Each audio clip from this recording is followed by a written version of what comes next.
हाँ तो स्टूडेंट्स, यही आपकी एक्सरसाइज 2.4 की प्रॉब्लम, ये आपकी असेसमेंट आप जानते ही हैं। तो find the differential equation for the given transfer function. वो कह रहा है कि डिफरेंशियल इक्वेशन फाइंड आउट करके दो गिवन ट्रांसफ़र इक्वेशन की मदद से। ट्रांसफ़र फंक्शन है, सॉरी।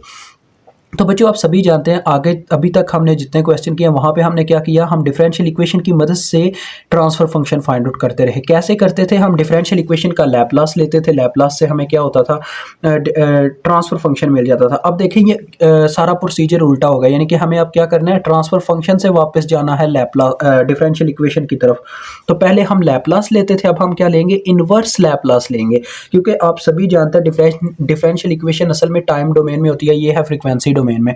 तो इसको दोबारा से कन्वर्ट करने के लिए हमें बस इसका इन्वर्स लैपलास लेना है। तो उससे पहले भी आपको वो पता होना चाहिए कि जी एफ एस का फार्मूला क्या होता है। जी एफ एस आपको पता है बराबर होता है, ये ट्रांसफ़र फंक्शन बराबर होता है C F S over R of S के। तो पहले आपको इसको इससे क्या कर लेना, रिप्लेस कर लेना है। उसके बाद आप क्रॉस मल्टीप्लिकेशन करवाएंगे, ठीक है जी, आमने सामने वाली वैल्यूज़ मल्टीप्लाई होंगी। मैं आपको बताता हूँ किस तरह से। ये देखो बच्चों, ये वाली वैल्यू सी एफ एस के साथ जाके मल्टीप्लाई हो जाएगी, ये वाली वैल्यू इससे मल्टीप्लाई हो जाएगी, ठीक है। सिंपल आपके सामने है सब कुछ। तो देखें बच्चों, ये पहले इसके साथ जब मल्टीप्लाई होंगे, देखें वन बाय वन सबको मल्टीप्लाई करवाते जाए। पहले S square C F S से मल्टीप्लाई होगा तो ये आ जाएगा एस स्केयर साथ में इस तरह से सी एफ एस, ठीक है।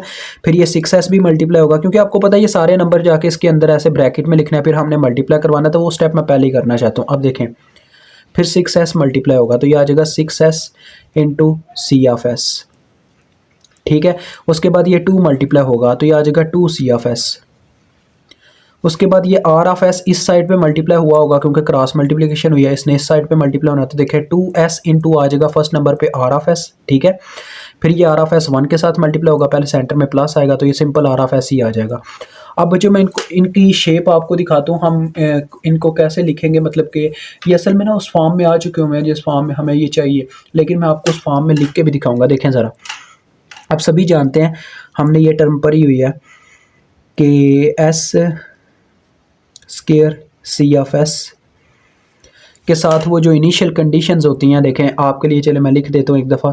देखें ये वाली इस सारी मैं आपको फॉर्म बना के दिखाऊंगा। देखें इसमें अगर मैं ये चीज़ ऐड कर दूँ, S into C F zero negative, और साथ में एक और चीज़ बच्चों देखो, सी का कम्प्लीमेंट और ज़ीरो नेगेटिव। ये आप सभी जानते हैं कि असल में हमें जब हम डिफरेंशियल इक्वेशन का लैपलास लेते हैं, यानी कि डेरिवेटिव का, तो वो इस फॉर्म में लिखी मिलती है, और इनिशियल कंडीशंस को ज़ीरो करने की वजह से हमने उनको ज़ीरो कंसिडर कर दिया होता है। तो ये वही काम हुआ है यहाँ पे, ये इसीलिए मौजूद नहीं है क्योंकि ये ज़ीरो कंसिडर है। तो मैंने ये इनका इजाफा कर दिया आपको समझाने के लिए, ताकि आप इन चीज़ों को समझ सको यार, कोई आपके अंदर क्या नहीं कमी ना रह जाए इस क्वेश्चन में समझने को, ठीक है। तो ये मैंने ब्रैकेट्स लगा दिए हैं ताकि मैं बाद में एक काम कर सकूं, आपको बताऊंगा कौन सा काम। आगे है देखो बच्चों 6s। अब ये इस तरह से इसने 6 को बाहर रखा हुआ था, देखें 6 था बाहर का हिस्सा। अब मैं इसके अंदर थोड़ा सा स्पेस रख के बच्चों ब्रैकेट लगाना चाहूँगा, ठीक है, इस तरह से। अब देखें अंदर था एस सी एफ एस, और दूसरा नंबर क्या था, दूसरा नंबर था इसका, देखें इसका दूसरा नंबर था, इसकी एक डिग्री कम थी, यानी कि इसकी डिग्री 0 जो कि 1 होती है, आप सभी जानते हैं, और ये स्टार्ट हो रहा था सी ज़ीरो नेगेटिव से, ठीक है, इस तरह से था। ओके हो गया। उसके बाद ये जो नेक्स्ट है ये है 2 इंटू सी एफ एस। ये तो चलें सिंपल सी बात है, ये मुझे वैसे लिखने की ज़रूरत नहीं है, मतलब लिखने से मुराद मेरी ये है कि ये उस फॉर्म में ब्रैकेट की फॉर्म में करके लिखने की ज़रूरत नहीं है, लेकिन मैं यहाँ पे एक लफ्ज़ ऐड करूँगा, आप सभी जानते हैं वो क्या हो सकता है, मेरे ख्याल में तो ज़्यादातर बच्चे जान चुके हैं।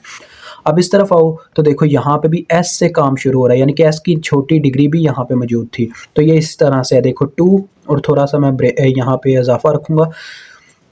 अंदर देखो बच्चों आना था एस आर ऑफ एस, ठीक है, और एक डिग्री यहाँ पे ये भी मौजूद थी, यानी कि एस की 0 पावर, और साथ में था आर ज़ीरो नेगेटिव, ठीक है, ये वाला।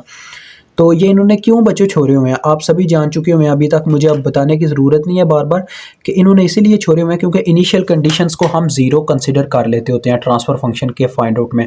तो अब मैं क्या करूँगा, देखें इन सब का लूँगा लैपलास इन्वर्स, यानी कि इन्वर्स लैपलास ट्रांसफॉर्म अप्लाई मारूंगा, इसीलिए मैंने इन सब के शुरू में थोड़ी थोड़ी जगह छोड़ी है ताकि मैं एल इन्वर्स यहाँ पर लिख सकूँ। अब अगर आप कहीं पे ऑनलाइन इनका रिज़ल्ट देखने जाते हैं, कहीं से भी अगर आपको इसका आंसर मिलता है तो आपको इस तरह से नहीं समझाया जाएगा एक एक स्टेप, ठीक है।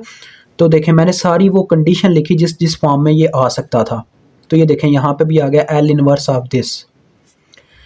तो अब आपको पता ही है, सिंपल सी बात है यार, कि ये एस स्केयर है ना, और आगे सी ऑफ एस है, यानी कि ये डबल डेरिवेटिव का ये लैपलास लिया गया था। तो ये आ गया डबल डेरिवेटिव, यानी ये आ गया डी का स्केयर ओवर डी टी का स्केयर, और साथ में आ गया अपना सी। ठीक है, जैसे कि आपको पता ही है इस चीज़ का। और इस साइड पे क्या आ गया, देखें 6 इंटू, अब इसकी डिग्री देखें 1 से स्टार्ट हो रही है, एस की डिग्री 1, यानी कि ये डेरिवेटिव है, सिंगल डेरिवेटिव वाला है। तो डी ओवर डी टी, साथ में आ गया सी, बस इतनी सी बात। और ये सिंपल सी ऑफ एस का डेरिवेटिव है, यानी कि ये बस एक सिंपल सी था 2, और ये सिंपल सी था। सिंपल सी से मुराद मतलब सिर्फ सी, ये चीज़, और इज़ इक्वल टू। अब देखें इसको भी हम कन्वर्ट कर देंगे, क्योंकि हमने बस उसको वो डिफरेंशियल इक्वेशन देनी है जो जिससे ये लैपलास का ट्रांसफ़र फंक्शन बनाया गया था। अब देखें इसकी डिग्री देखो बच्चों 1 से स्टार्ट हो रही है इसकी, यानी कि ये सिंगल डेरिवेटिव था, तो ये आ जाएगा 2 into derivative of R according to time. Small R लगाना है, ये चीज़ याद रखना। प्लस ये देखो ये सिंपल आर ऑफ एस है, यानी कि डिग्री 0 है, ये कांस्टेंट आर था, तो ये आ गया एस ए आर, यही आपका आंसर है।